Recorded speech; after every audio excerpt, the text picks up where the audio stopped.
Jai Hind students, welcome to my YouTube channel. Students, success means doing the best we can with what we have.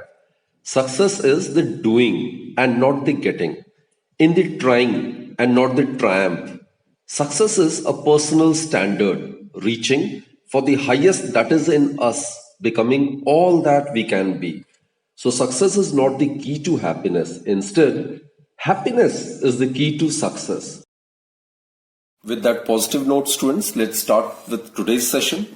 Today we are going to discuss about the orbital velocity of a satellite, the time period of a satellite, and the energy possessed by an orbiting satellite, right? So let's first discuss what orbital velocity is. Actually, the orbital velocity of a satellite is the velocity required to put the satellite into its orbit around the Earth, right? This is suppose the Earth of mass capital M, and this is a satellite of mass small m. It is orbiting around the Earth in circular orbit. This is known as the orbit of satellite. R is the radius of the Earth and h is the height of the orbit above the Earth's surface. So the distance or the radius of the orbit of the satellite would be r plus h, and the orbital velocity of the satellite, which will be tangential, it is given by v0, right? So our objective is to determine the expression for the orbital velocity of the satellite. Now students, we are aware there will exist a gravitational force of attraction between the satellite and the Earth. The gravitational force of attraction between the satellite and the Earth will provide the necessary force to the satellite to move around the Earth in circular orbit. This is the most important point. So students, the gravitational force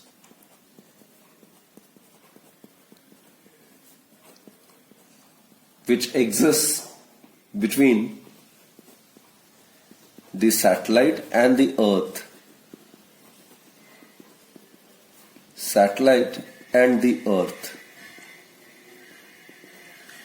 it provides the satellite, it will provide the satellite the necessary centripetal force.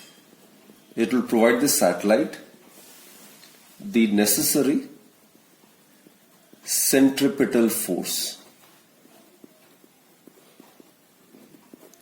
so as to enable the satellite to revolve around the Earth in a definite circular orbit. That is, the gravitational force, Fg stands for the gravitational force, it must provide the satellite the necessary centripetal force, which implies that the gravitational force between the Earth and the satellite is G, which is the universal gravitational constant, capital M is the mass of the Earth, small m is the mass of the satellite, divided by the square of the distance between their centers, which is r plus h. Remember students, r is the radius of the Earth and h is the height of the orbit above the Earth's surface. It must be equal to the centripetal force. Centripetal force is mv square. Here the velocity with which the satellite is orbiting around the Earth is the orbital velocity, that is v0, divided by radius. Radius is r plus h, radius of the orbit. Therefore, what we get is m v0 square, it would be equal to g capital M small m divided by r plus h. This r plus h and square get cancelled. Small m get cancelled. So what we get is v0 is equal to square root of gm divided by r plus h. So students, this is the expression for the orbital velocity of a satellite. It is square root of gm divided by r plus h. Let us put this expression as equation number 1. So it's pretty clear that the orbital velocity of a satellite is independent of the mass of the satellite, isn't it? It depends on the mass of the planet about which it revolves, and it also depends upon the radius of the orbit, which in this case is capital R plus h. Capital R, as I'm mentioning time and again, it's the radius of the earth, and h is the height of the orbit above the earth's surface, right? Now let us express the result in terms of the acceleration due to gravity. We know that the acceleration due to gravity on the earth's surface, it's given by gm by r square, which implies that g into m, capital M is the mass of the earth, it may be written as small g into r square. Small g is the acceleration due to gravity on the earth's surface. So therefore, from 1 and 2 we get,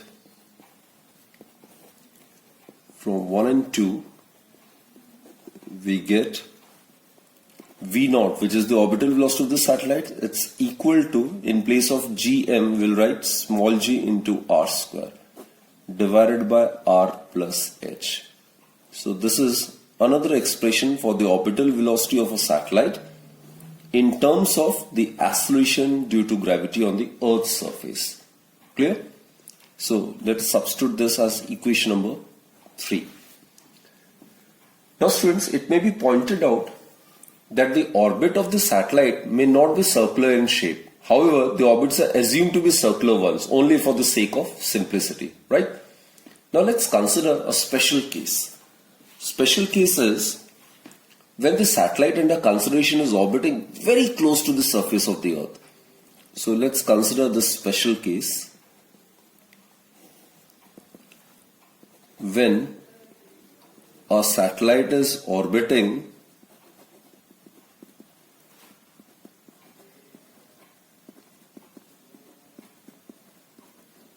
very close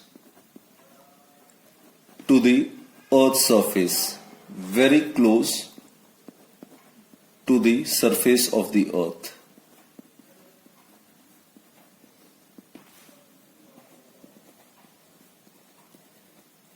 So in such a case, students, this h would be very, very small as compared to r.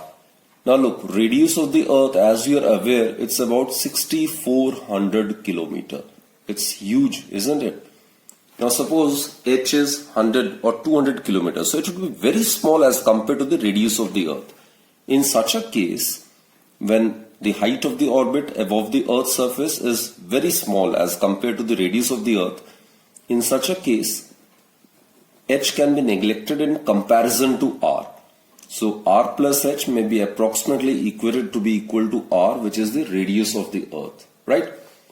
In such case, the orbital velocity would be given by square root of gr square divided by, in place of r plus h, we can write r. So the orbital velocity of the satellite in this special case, when the satellite is revolving around the earth very close to the earth's surface, in that case the orbital velocity is given by square root of small gr. G is obviously the acceleration due to gravity on the earth's surface. Clear? Now here let's find out the numerical value. We can substitute the value of small g as 9.8 meter per second square, and radius of the earth is 6.4 into 10 raised to power 6 meters, right? So on evaluating, it is obtained to be about 7.92 into 10 raised to power 3 meter per second, or the orbital velocity of a satellite which is orbiting very close to the surface of the earth is about 7.92 kilometer per second. Students, do remember this particular result. We'll be making use of this result in the coming articles, right? So this is the orbital velocity of a satellite orbiting around the earth quite close to the earth's surface. Now students, let us find out the expression for the time period and height of a satellite, right? Now time period. The total time taken by the satellite to complete one revolution around the earth, that will be known as its time period. Therefore, time period would be given by the total length of the path covered during one revolution, and that will be equal to the circumference of the circular orbit, that is 2 pi into radius. The radius of the orbit is r plus h. R is the radius of the earth and h is the height of the orbit above the earth's surface. So the total circumference of the orbit is 2 pi r plus h divided by the velocity with which the satellite covers this circular path, that is orbital velocity v0. And we are aware v0, it's equal to square root of gm divided by r plus h. Therefore, substitute this value of v0 over here. What we get is t is equal to 2 pi r plus h divided by, in place of v0 we can write square root of gm, and over here it would be square root of r plus h. So students, if you rearrange the terms, we get t is equal to 2 pi square root of r plus h whole cube divided by gm. So this is the first expression for the total time taken by the satellite to complete one revolution around the earth. That is, it is the time period. Put this as equation number 1. Right? This can further be modified. Now we are aware the value of acceleration due to gravity on the Earth's surface, it's given by gm by r square. R is the radius of the Earth, which implies that in place of gm, we can write small g into r square as well, right?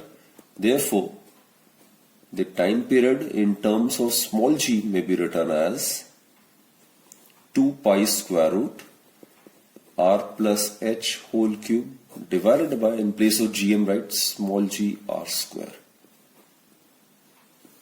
That is, t is equal to 2 pi r square. R can be taken outside the square root. So we get r plus h whole cube divided by g. Put this as equation 2. This is another alternative expression for the time period in terms of acceleration due to gravity.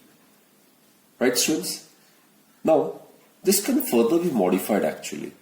If the Earth is supposed to be a sphere of mean density rho, then the mass of the Earth is given by, obviously, volume into density.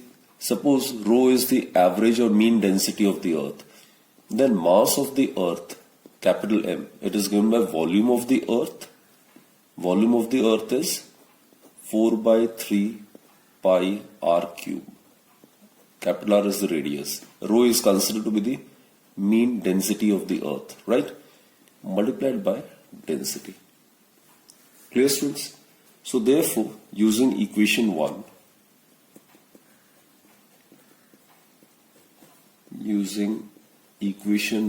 we get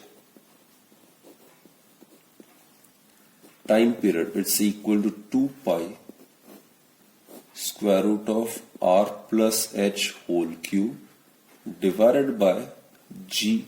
In place of m, you can substitute volume multiplied by density. So it will be 4 by 3 pi r cube into rho.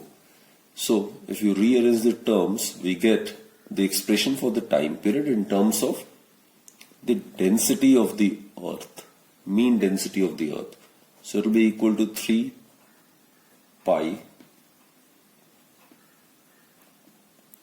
it will be r plus h whole cube divided by g r cube rho. So this is, students, the third expression for the time period in terms of the mean density of the Earth, right? Now there is a special case which we need to discuss. we are going to find out the time period of a satellite which is orbiting very close to the Earth's surface. Clear? We are aware of its orbital velocity. It is about 7.92 km per second. Now let's find out the time period of such satellite which orbits very close to the Earth's surface. Right? So when the satellite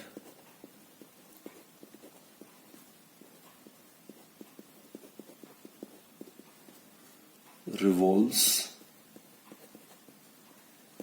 very close to the Earth's surface. This is the special case which we will discuss. So in such a case, what happens is this h is negligible as compared to the radius of the Earth. So h is very, very small as compared to r. Isn't it? Radius of the Earth is 6400 km. And suppose h is very, very negligible, which implies that r plus h can be approximately written as r. So h being very small, it can be neglected in comparison to r. Therefore, setting h equals to 0 over here, what we get is time period is equal to 2 pi square root of r cube divided by gm. R plus h is r. So here put h equals 0, so we get r cube divided by gm. This is from equation 1. Or substituting the value of r plus h as r in equation 2, we get t equals to 2 pi square root of r by g.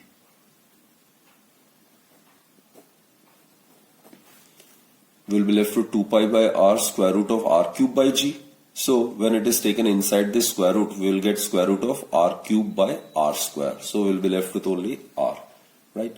So this is from second. Or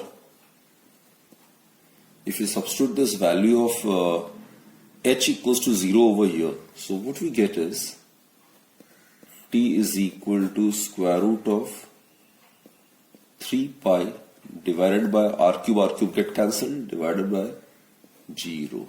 This is from third. So these are the various expressions for the time period of such a satellite which revolves quite close to the Earth's surface.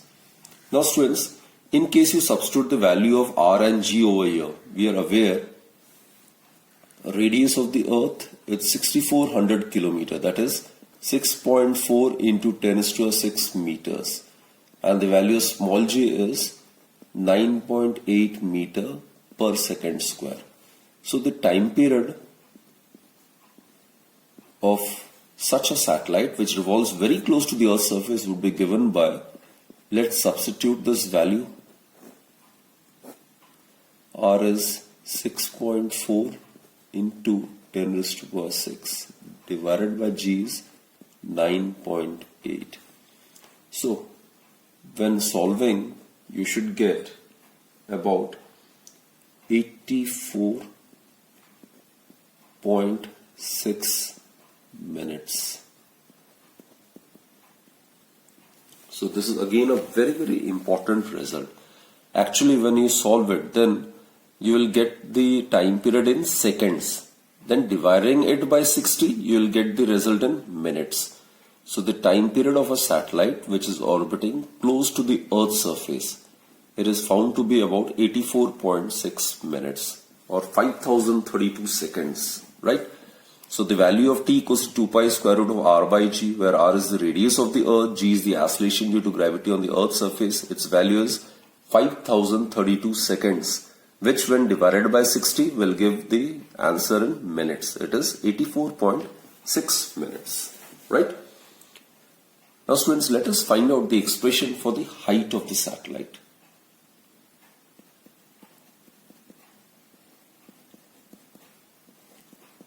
Height of satellite.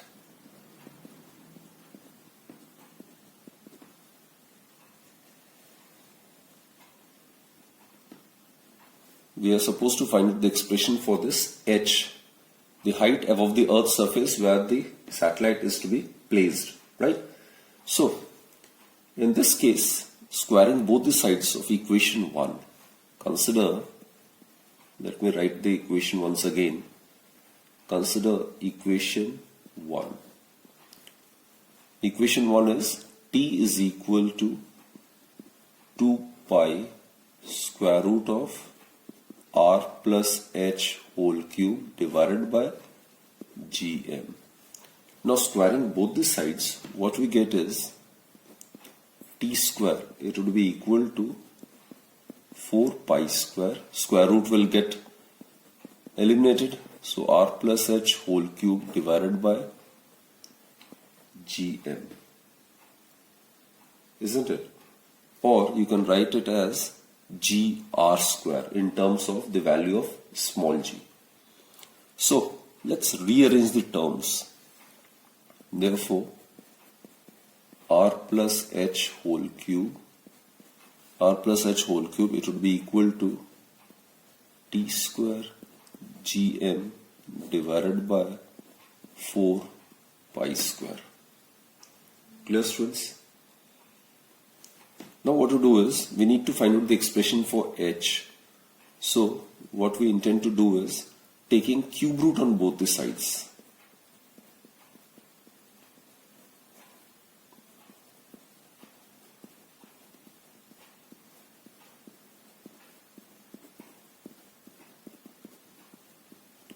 What we get is r plus h is equal to t square gm divided by 4 pi square, and it is 1 by 3.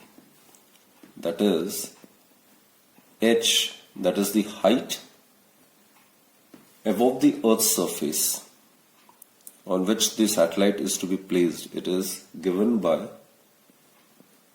t square gm divided by 4 pi square, cube root of this entire term, minus r.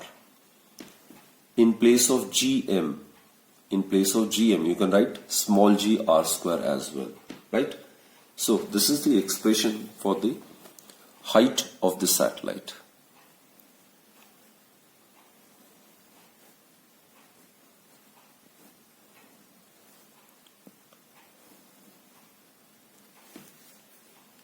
Thus, students, knowing the time period of the satellite, right? Mass of the Earth is known, or gm, as I've stated, it can be converted into small g into r square. Knowing the radius of the Earth that we are aware of, small g value, it's known. We can easily calculate the value of h of the satellite above the surface of the Earth. And here, substituting the value of capital T as 24 hours, the value of h is found to be about 36,000 kilometers. Now students, let us find out the energy possessed by a satellite.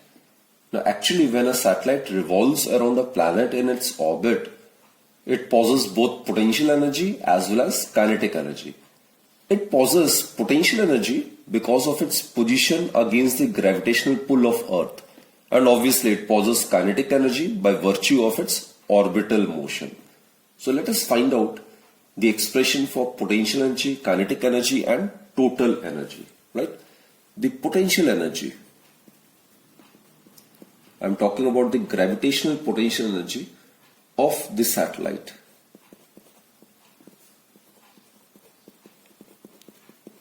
We have already derived the expression for the gravitational potential energy. At a height h above the Earth's surface. This height is h above the Earth's surface, right? And r is the radius of the Earth.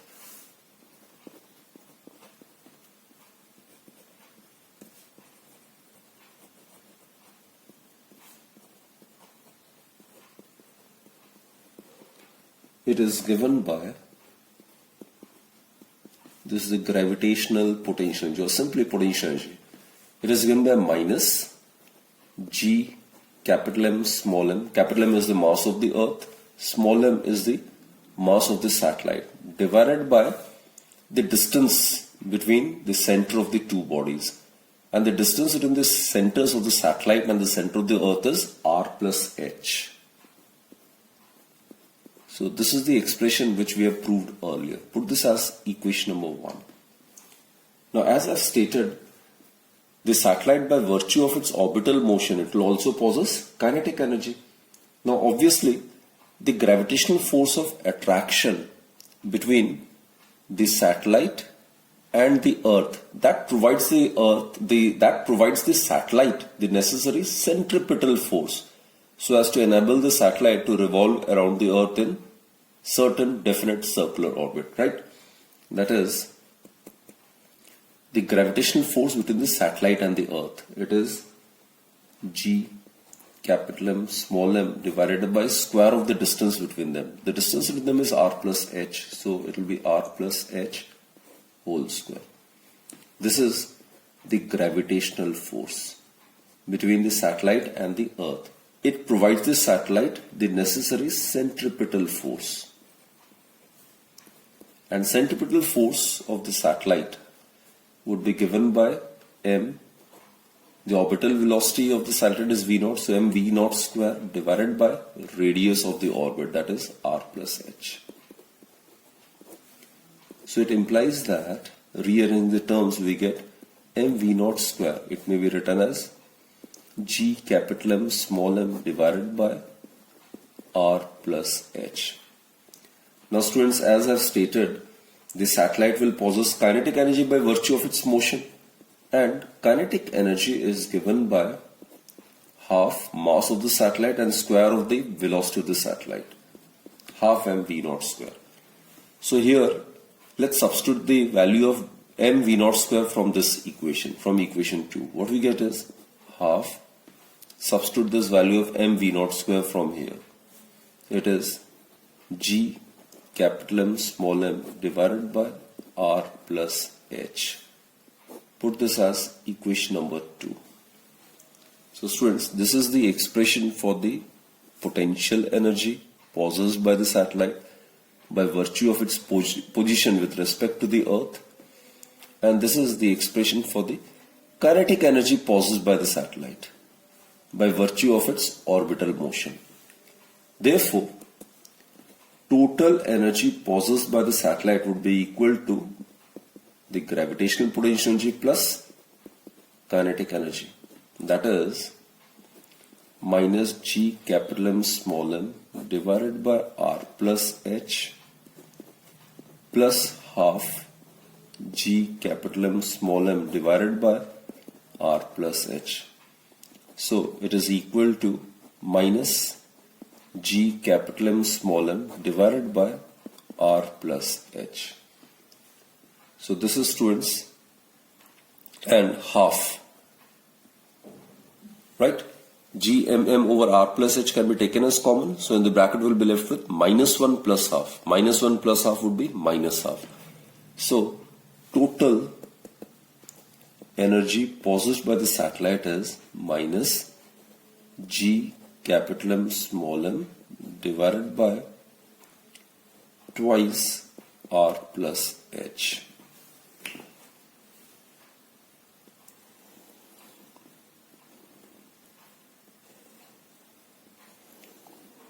Okay, put this as equation 3. These are three very, very important results. This is the expression for the potential energy possessed by the satellite. This is the expression for the kinetic energy possessed by the satellite. And this is the expression for the total energy possessed by the satellite. Now it follows that the total energy of the orbiting satellite is negative, isn't it? For this reason, the planet and the orbiting satellite are said to form a bound system. This negative sign, students. This suggests that the planet, which is Earth in this case, and the orbiting satellite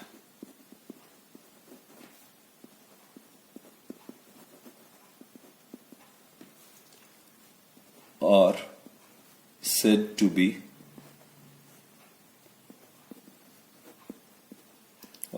to form a bound system. B-O-U-N-D. It is said to be forming a bound system. Right? So, let's check the relationship between these three: kinetic energy, potential energy, and total energy. Now observe these two: kinetic energy and total energy. So what we conclude is kinetic energy is equal to minus total energy. It's a very, very important result, students. And also total energy, it is equal to half potential energy, or potential energy is equal to twice total energy.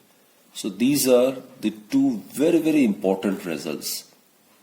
So basically in conceptual questions and in numericals, if out of the three energies, kinetic energy, potential energy and total energy, if one energy is known to us, then the other two energies can be easily found using this very, very important relationship.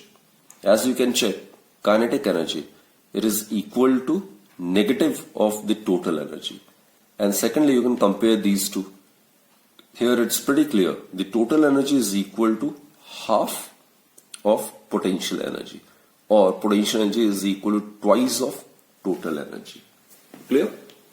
Here I would also like to mention the binding energy of an orbiting satellite. Binding energy.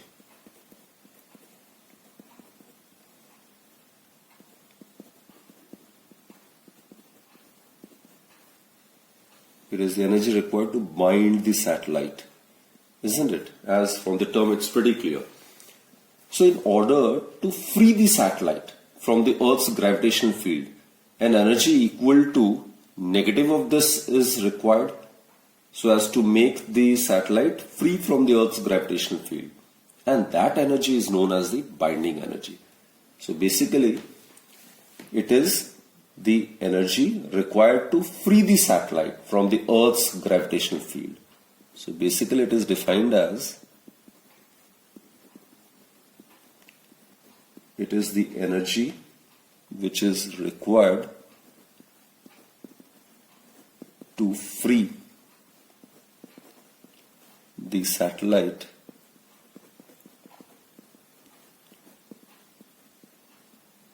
from the Earth's gravitational field.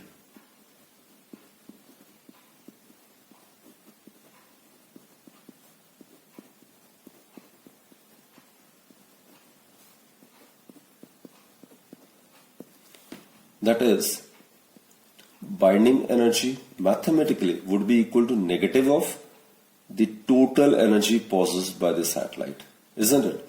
So what we get is minus of total energy. Total energy is minus G capital M small m divided by twice R plus H. Therefore, the binding energy of a satellite, which is the total energy required to free the satellite from the Earth's gravitational field, is given by capital G capital M small m divided by twice R plus H. Right? So this is another very important expression. It is the negative of the binding energy is the negative of the total energy possessed by the satellite.